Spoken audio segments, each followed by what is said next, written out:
University का अपना radio station radio Narad 90.4 FM, जन जन की मंगलवाणी।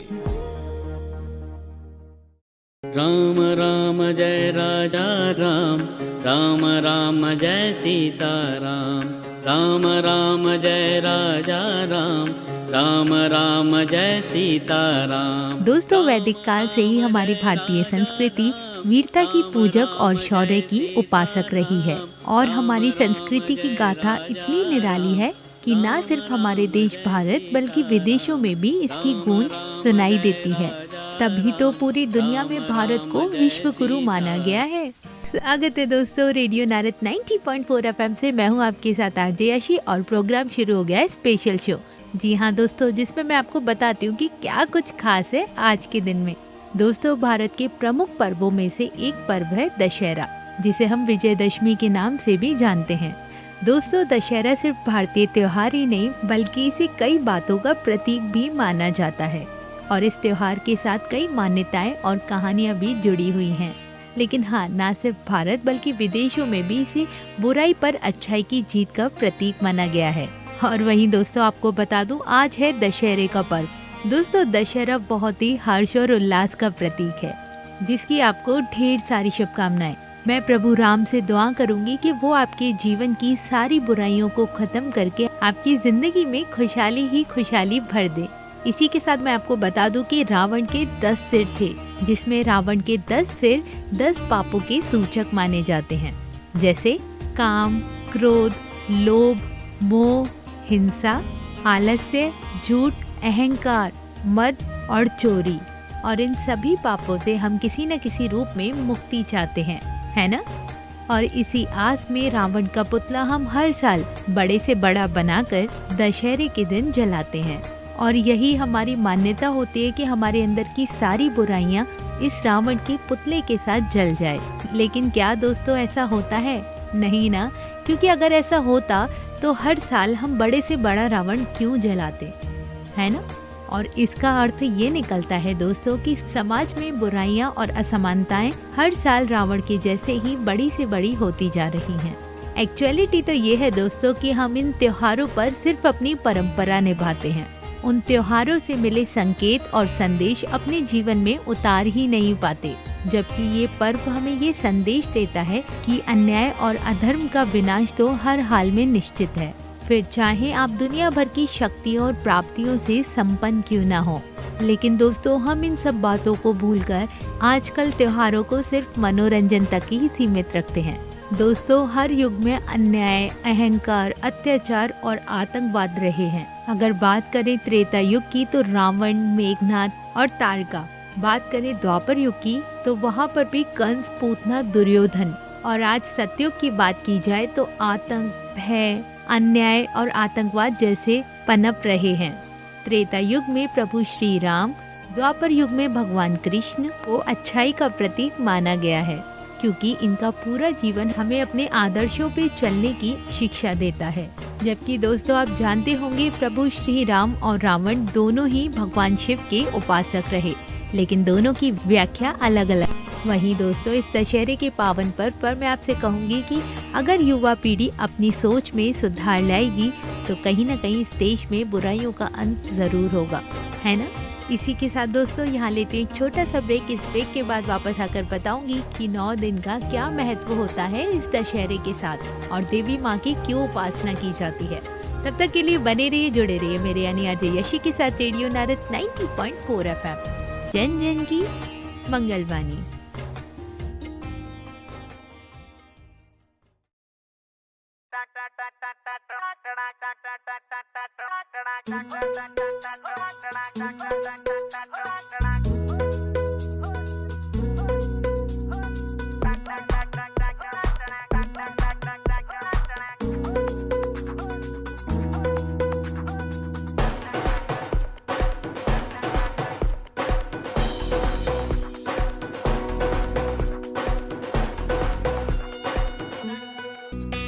कहते हैं सुख संपत्ति की देवी लक्ष्मी वहीं बसती है जहां स्वच्छता रहती है। आश्चर्य की बात तो यह है कि जहां एक तरफ हम लक्ष्मी की पूजा करते हैं, वहीं दूसरी तरफ हम गंदगी फैलाते हैं। तो भैया अगली बार कचरा फैलाने से पहले सोच लीजिए, कहीं लक्ष्मी जी आपसे रूठ कर चली न जाए।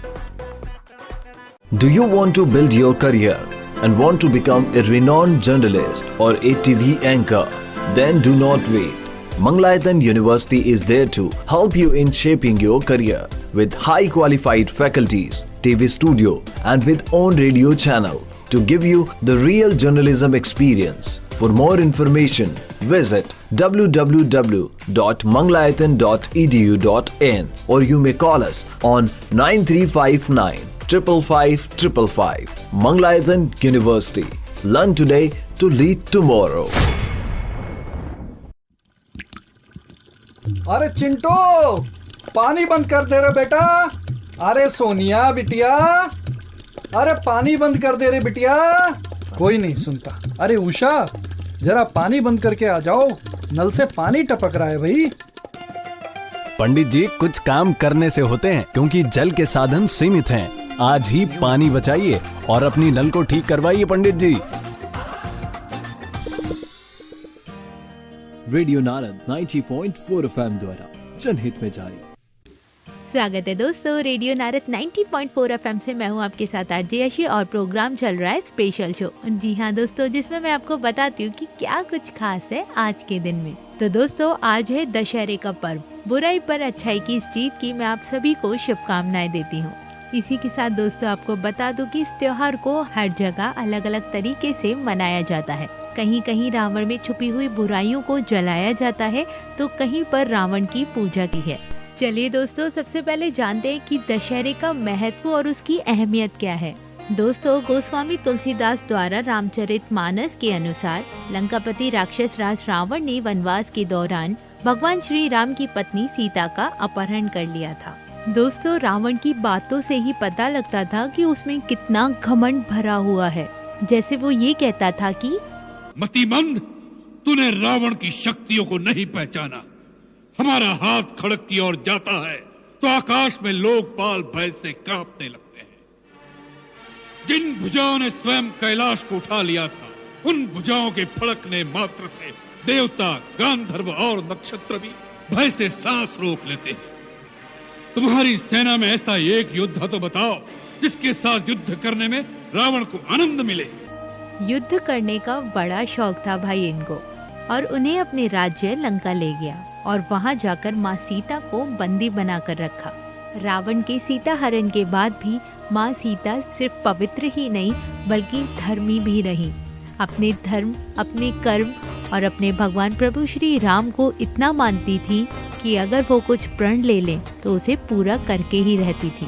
वहीं दोस्तों, जब रावण ने सीता को अपना बनाने की बात कही तो देखिए माता सीता ने किस तरह से रावण को श्राप दिया। शाम को ये बात पता लगी तो उन्होंने लक्ष्मण जी के साथ सीता जी की खोज शुरू की। खोजते खोजते रास्ते में उन्हें जटायु ने बताया कि रावण सीता जी का हरण कर उन्हें लंका ले गया है। इसके बाद श्री राम ने बजरंगबली, हनुमान, जामवंत, सुग्रीव और तमाम वानर के साथ मिलकर एक सेना बनाई।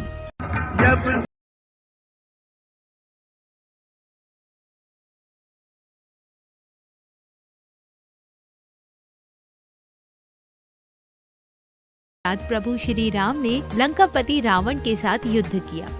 10 सिर वाले दशानन कहे जाने वाले राक्षस रावण को प्रभु श्री राम ने युद्ध के 10वें दिन मार दिया। तब से दशमी को विजयदशमी के तौर पर मनाया जाने लगा और वहीं देश भर में 10 सिर वाले रावण का पुतला दहन किया जाता है। इतना ही नहीं, रावण दहन के अलावा इसी दिन एक खास पर्व भी होता है।